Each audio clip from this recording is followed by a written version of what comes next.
Assalamualaikum warahmatullahi wabarakatuh. Perkenalkan, nama saya Iini Dayanti dengan NIM 0501201007 dari Prodi PGSD dengan mata kuliah Inovasi Pembelajaran dan dosen pengampu Ibu Dr. Endang Sri Budi Herawati SE MPD.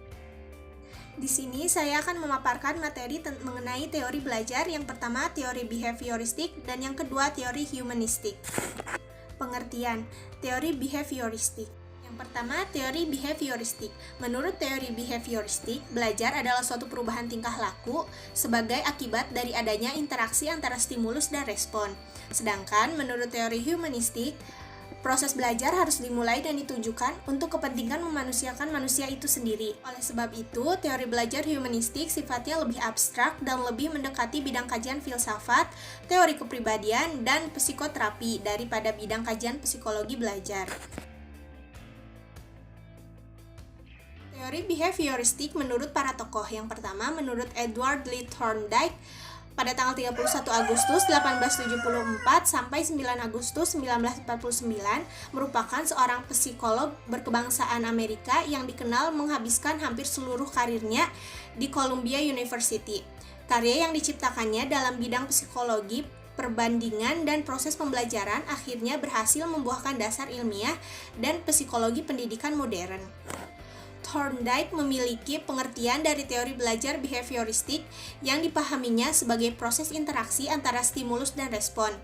Stimulus adalah rangsangan, contohnya seperti pikiran dan perasaan, sedangkan respon adalah reaksi yang ditunjukkan akibat stimulus. Perubahan tingkah laku akibat pembelajaran bagi Thorndike bisa berupa hal konkret atau bisa diamati dengan kasat mata maupun tak konkret.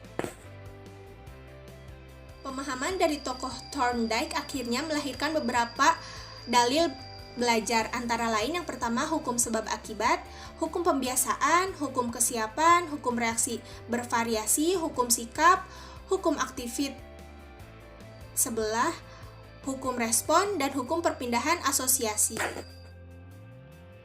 Yang kedua, menurut Ivan Petrovich Pavlov.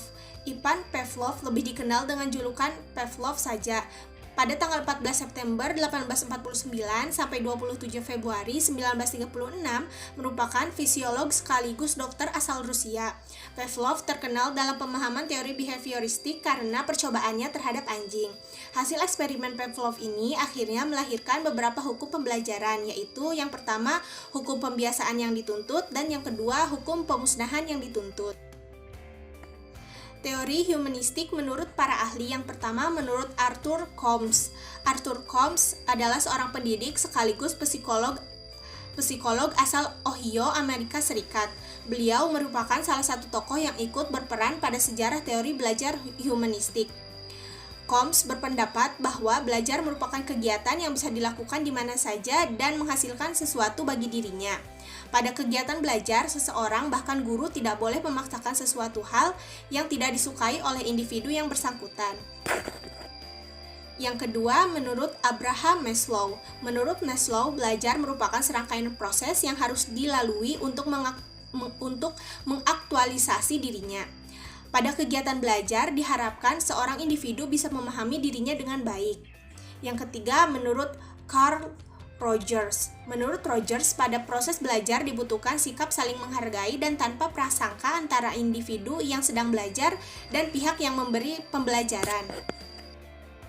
Teori belajar humanistik lebih mengutamakan melihat tingkah laku manusia sebagai campuran antara motivasi yang lebih tinggi atau lebih rendah, sedangkan teori belajar behavioristik hanya melihat motivasi manusia sebagai sebuah usaha untuk memenuhi fisiologis manusia. Salah satu contoh penerapan teori belajar behavioristik adalah adanya sistem poin ketika siswa melakukan pelanggaran terhadap aturan-aturan di sekolah.